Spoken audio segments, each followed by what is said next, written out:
बोले श्या रामचंद्र भगवान की जय, अयोध्या धाम की जय।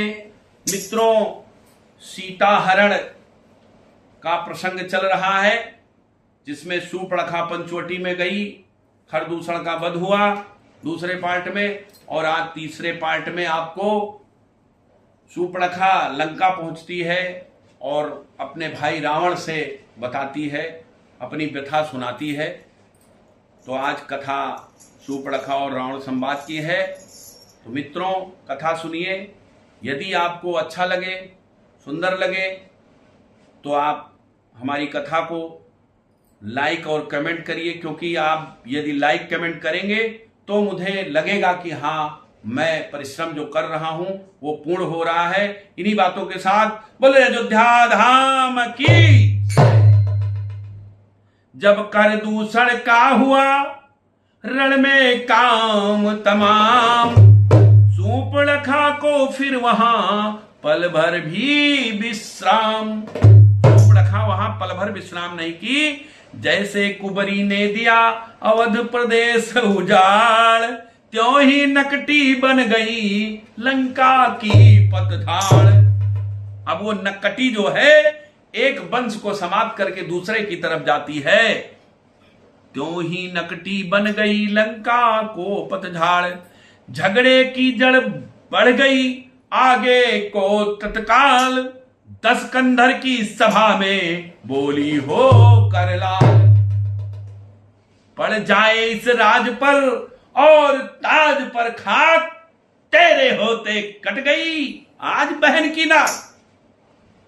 ऐसे चैलेंज दिया उसने रावण को कि तुम्हारे जैसे भाई के होते हुए आज बहन की नाक कट जाए और तुम राज सीठाट चला रहे हो अपना। फिर रावण कहता है, कौन है, क्या हुआ, बहन क्या है, बताओ। तो वो रावण से बताती है, कैसे।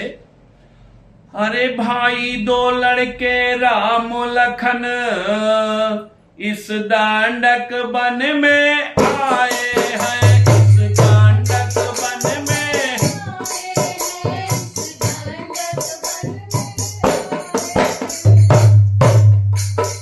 हमरा एक सीता नामी सुकुमारी नारी लाए हैं, हमरा एक सीता।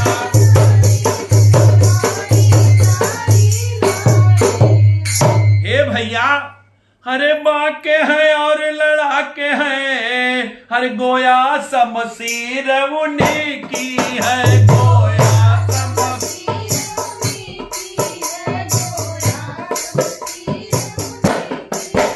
क्यों पंचवटी में रहते हैं, जैसे जागीर उन्हीं की है, वे पंचवटी में।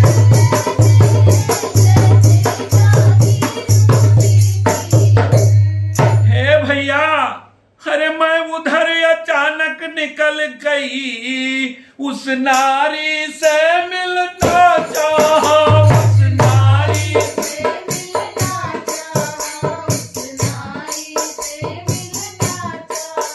इतने में छोटे तपसी ने मुझसे कुछ छल करना चाहा, इतने में छोटे।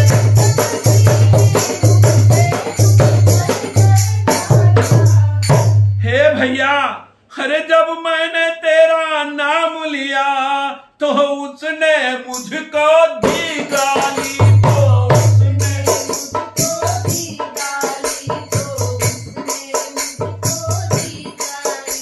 फिर मेरे कान कतर डाले और मेरी नाक काट डाली, फिर मेरे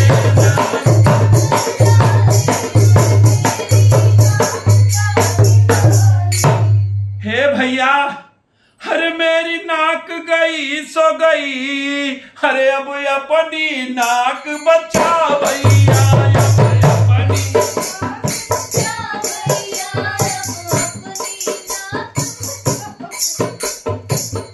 मेरी तो नाक गई सो गई, अब अपनी नाक बचा भैया।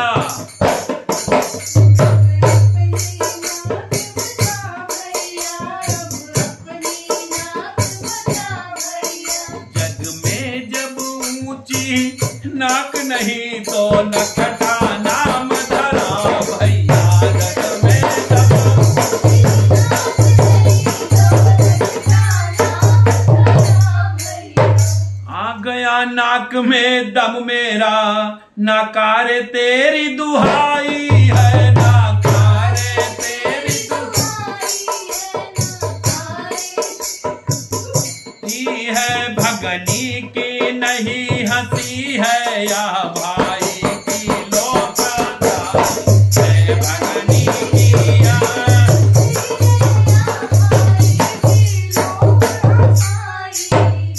सूर्पणखा को इस तरह देखा जब गमनाक, रावण उठ बैठा तभी कहा उठा कर नाक। क्या बोला? अरे गमनाक न हो तुम उनकी भी, मैं नाक नहीं अब रखूंगा, मैं नाक नहीं अब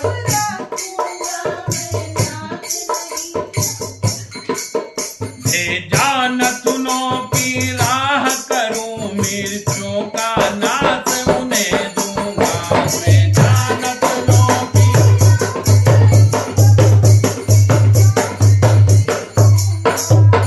रावण ने कहा, क्या कहा?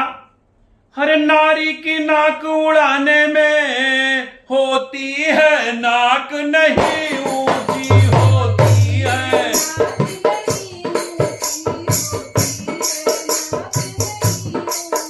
अबला पर हाथ उठाने में उठती है धाक नहीं ऊंची, अबला पर हाथ।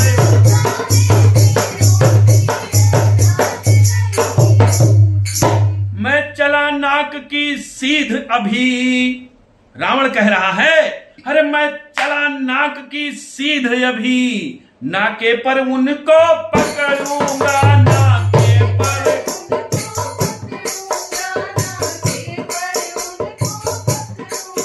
तेरी आंखों के आगे ही दोनों की नाक रगड़ दूंगा, तेरी ही नाकों के आगे की नाक। बल्कि लेंगे तो नाक छेद, बल्कि का मतलब अगर लड़ने की कोशिश करेंगे तो, अरे बल्कि लेंगे तो नाक छेद, उनके नकेल डलवा दूंगा, उनके नकेल।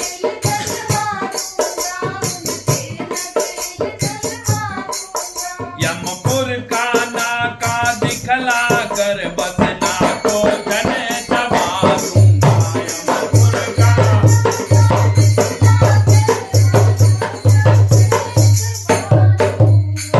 रावण ने कहा कि अगर युद्ध करना चाहेंगे तो उनको वहीं नाके पे ही घेर लूंगा। यह धराधाम पाताल नाक मेरे पिनाक ने जीते हैं, मेरे पिनाक ने।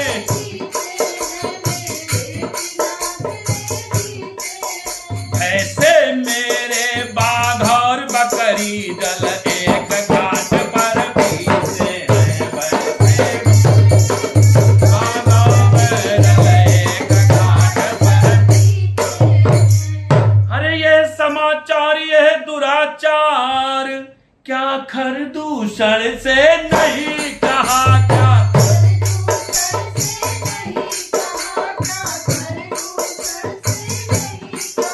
उसका तो वही अखाड़ा था, वह कुलभूषण से नहीं कहा।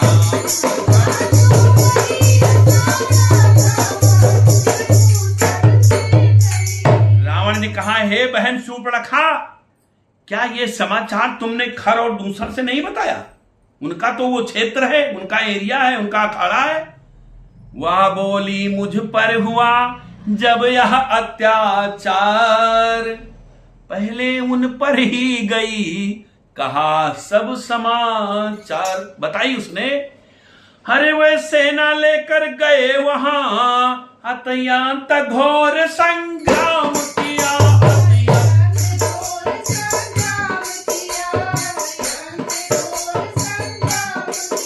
लेकिन उस बड़े तपस्या ने उन सबका काम तमाम किया।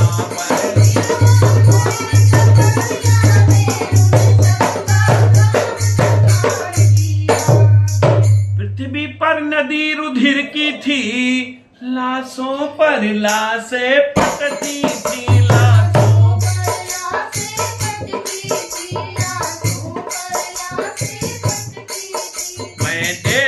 रही थी खड़ी खड़ी, उन सबकी गर्दन कटती थी, मैं देख रही थी खड़ी खड़ी, उन सबकी गर्दन। यह सुनते ही हो गया मौन निशाचर राय। उसने जब सुना कि खरदूषण का भी काम तमाम हो गया तो कुछ देर वो मौन रहे। सोचा मेरे मोक्ष का पैदा हुआ उपाय। रावण ने अपने दिमाग में सोचा कि जो खरदूषण को अगर मार दिया है तो इसका मतलब हमें मोक्ष मिलने वाला है, हमें मोक्ष देने वाला आ गया है।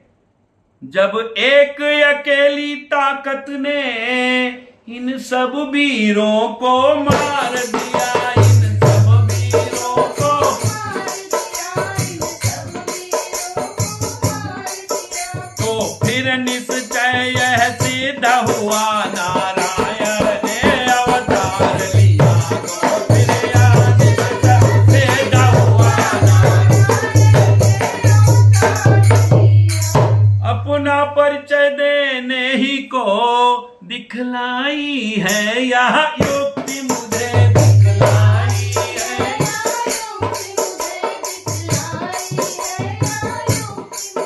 इस रण के कारण मिलना है पिछले ऋण से अब मुक्ति हमें, इस रण के कारण।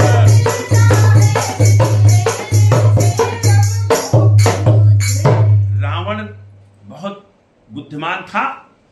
जब उसे पता चला कि खरदूषण का काम तमाम हो गया तो वो समझ गया कि अब कोई शक्ति पैदा हो गई है और अब हमारे मोक्ष का समय आ गया है और इसी रण के बहाने हमें उससे मिलना है और इस रण के कारण मिलना है पिछले ऋण से अब मुक्ति मुझे, निश्चय ही वे अवतारी हैं तो बैर भाव ही रखूंगा। क्या बोला? यदि वो अवतारी हैं तो मैं उनसे दोस्ती नहीं बढ़ाऊंगा, उनसे बैर भाव ही रखूंगा, दूसरे जन्म का बंधन भी उनके ही द्वारा तोड़ूंगा। मैंने जितने पाप किए हैं, जितने गलत काम किए हैं, सबका पूर्ण इसी में ले लेना है।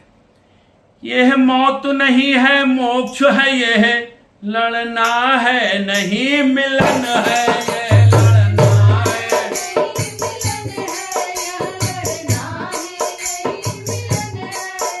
वह भी हो सर भी उनका हो तो भवसागर से तरना है, वह भी हो।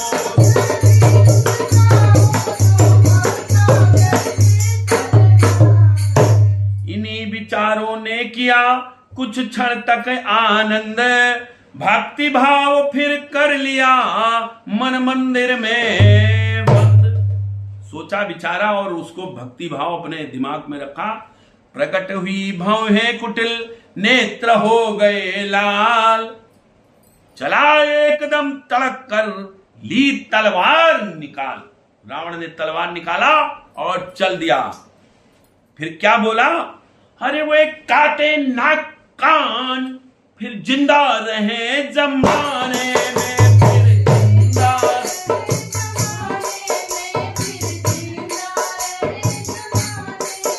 तो टूटे भी सभुजा मेरी लानत है शास्त्र उठाने में, तो टूटे भी सभुजा मेरी।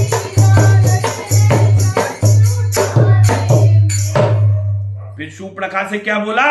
अरे तुम बैठो थोड़ी धीर धरो, मैं दंडक वन में जाता हूँ, मैं दंडक वन में जाता हूँ, मैं दंडक वन में जाता हूँ। इस नाक काटने का बदला उनसे अभी चुकाता हूँ, इस नाक काटने का बदला उनसे अभी चुकाता हूँ। यह कहकर निश्चय चल दिया होनी हुई सवार, जल्दी में परिणाम का रहता नहीं विचार।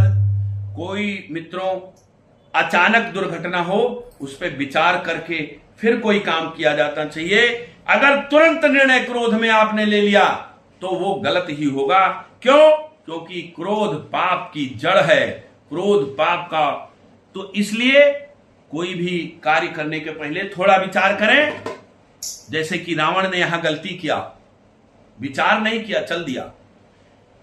लंका में मारीच था बड़ा चतुर रणजीत, उससे ही जाकर कहा सुन वो सच्चे मीत।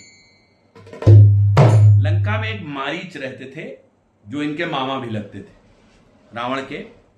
तो वो उनके पास गए और उन्होंने उनसे प्रार्थना की और क्या बोले,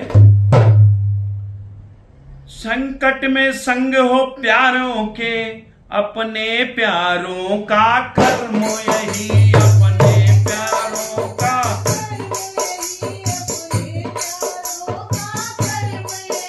न्योछावर राज मुकुट पर हो, है प्रजाजनों का धर्म वही।